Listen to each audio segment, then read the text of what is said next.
Bismillahirrahmanirrahim. Assalamualaikum warahmatullahi wabarakatuh. Perkenalkan, kami di sini dari kelompok 3 akan mempresentasikan hasil kerja kelompok kami yang judul materinya adalah aliran pendidikan. Yang anggotanya ada 2 orang, yaitu saya sendiri, Heni Malinda, dan teman saya, Lina Maulida.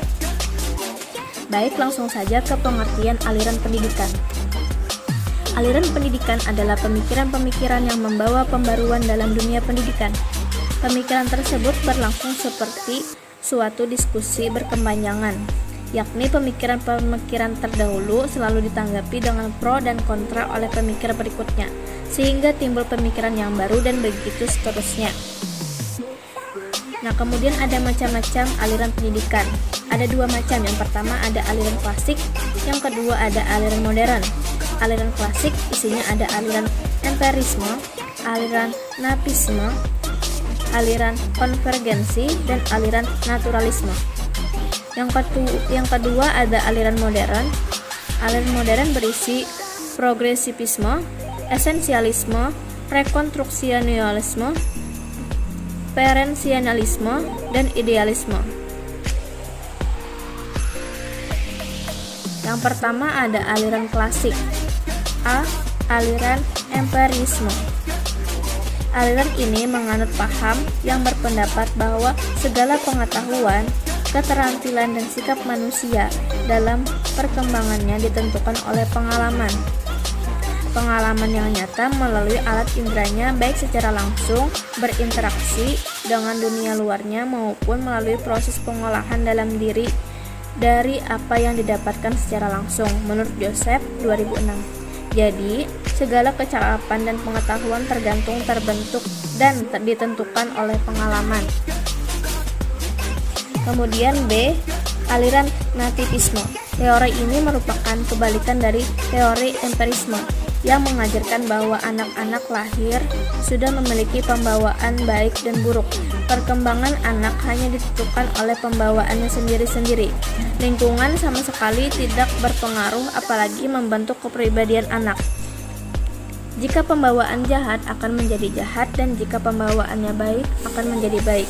Jadi lingkungan yang diinginkan dalam perkembangan anak adalah lingkungan yang tidak dibuat-buat, yakni lingkungan yang alami. Kemudian yang C ada aliran konvergensi.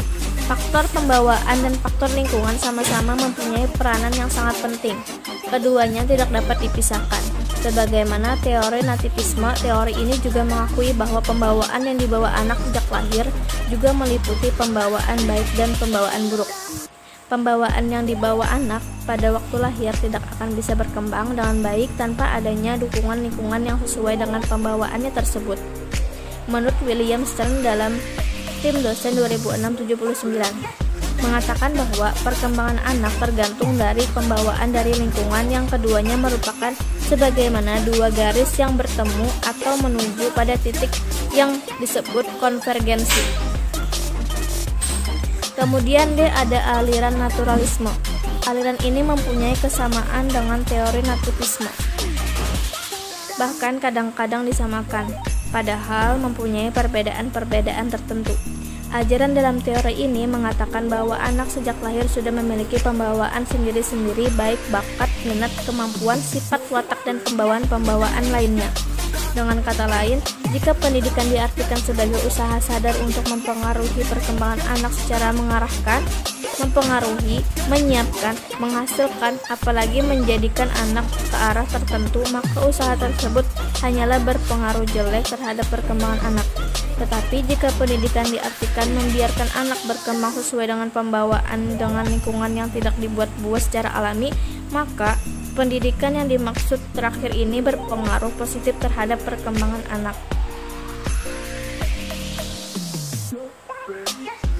Kemudian yang kedua ada aliran modern. Yang A, progresivisme. Progresivisme adalah gerakan pendidikan yang mengutamakan penyelenggaraan pendidikan di sekolah berpusat pada anak sebagai reaksi terhadap pelaksanaan pendidikan yang masih berpusat pada guru atau bahan pelajaran. Tujuan pendidikan dalam aliran ini adalah melatih anak agar kelak dapat bekerja secara sistematis, mencintai kerja, dan bekerja dengan otak dan hati. Metode pendidikan progresivisme antara lain yang pertama, metode belajar aktif, yang kedua, metode memonitor kegiatan belajar, yang ketiga, metode penelitian ilmiah. Kemudian yang B ada esensialisme.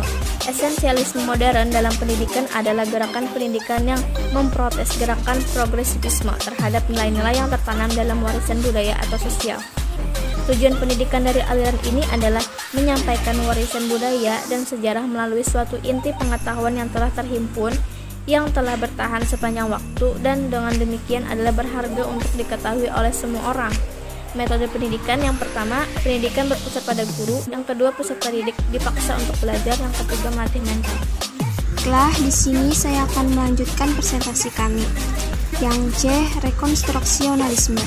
Rekonstruksionalisme memandang pendidikan sebagai rekonstruksi pengalaman-pengalaman yang berlangsung terus dalam hidup.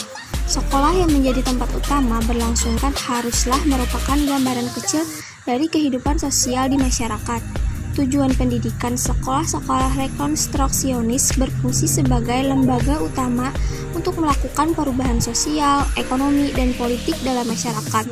Tujuan pendidikan rekonstruksionis adalah membangkitkan kesadaran para peserta didik tentang masalah sosial, ekonomi, dan politik yang dihadapi umat manusia dalam skala global dan mengajarkan kepada mereka keterampilan yang diperlukan untuk mengatasi masalah-masalah tersebut. Dan yang D, perennialisme. Perennialisme adalah gerakan pendidikan yang mempertahankan bahwa nilai-nilai universal itu ada dan bahwa pendidikan hendaknya merupakan suatu pencarian dan penanaman kebenaran-kebenaran dan nilai-nilai tersebut. Menurut perennialisme, ilmu pengetahuan merupakan filsafat yang tertinggi, karena dengan ilmu pengetahuanlah seseorang dapat berpikir secara induktif. Jadi dengan berpikir, maka kebenaran itu akan dapat dihasilkan. Tujuan pendidikan diharapkan anak didik mampu mengenal dan mengembangkan karya-karya yang menjadi landasan pengembangan disiplin mental. Yang E, idealisme. Aliran idealisme merupakan suatu aliran ilmu filsafat yang mengagungkan jiwa. Menurutnya, cita adalah gambaran asli yang semata-mata bersifat rohani, dan jiwa terletak di antara gambaran asli atau cita dengan bayangan dunia yang ditangkap oleh panca indera. Pertemuan antara jiwa dan cita melahirkan suatu angan-angan, yaitu dunia idea. Aliran ini memandang serta menganggap bahwa yang nyata hanyalah idea. Maka tujuan pendidikan menurut paham idealisme terbagi atas 3 hal: tujuan untuk individual, tujuan untuk masyarakat, dan campuran antara keduanya. Bagian 1, perguruan kebangsaan taman siswa. Taman siswa memiliki 7 asas perjuangan yang dikenal dengan asas 1922, antara lain: A. Setiap orang mempunyai hak mengatur dirinya sendiri dengan mengingat terbitnya persatuan dalam perikehidupan umum. Dan B. Pengajaran harus memberi pengetahuan yang berfaedah yang dalam arti lahir dan batin dapat memerdekakan diri. Dan C. Pengajaran harus berdasar pada kebudayaan dan kebangsaan sendiri.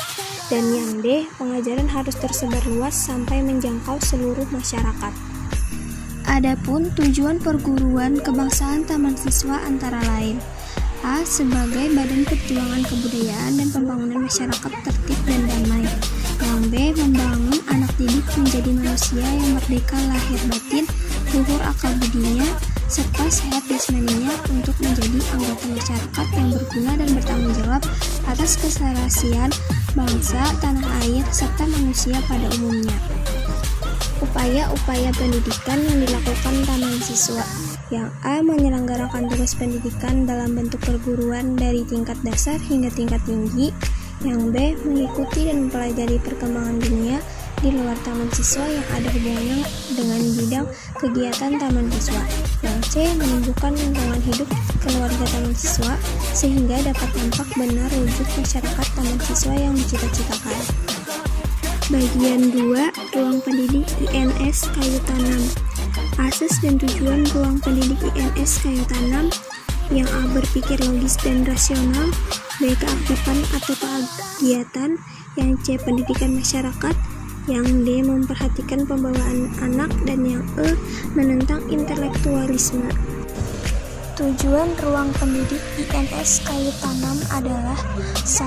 Mendidik rakyat ke arah kemerdekaan, 2. Memberi pendidikan yang sesuai dengan kebutuhan masyarakat, 3. Mendidik para pemuda agar berguna untuk masyarakat, 4. Menanamkan kepercayaan terhadap diri sendiri dan berani bertanggung jawab, dan 5. Mengusahakan mandiri dalam pembiayaan. Sekian presentasi dari kelompok kami. Salah hilaf mohon maaf. Wassalamualaikum warahmatullahi wabarakatuh.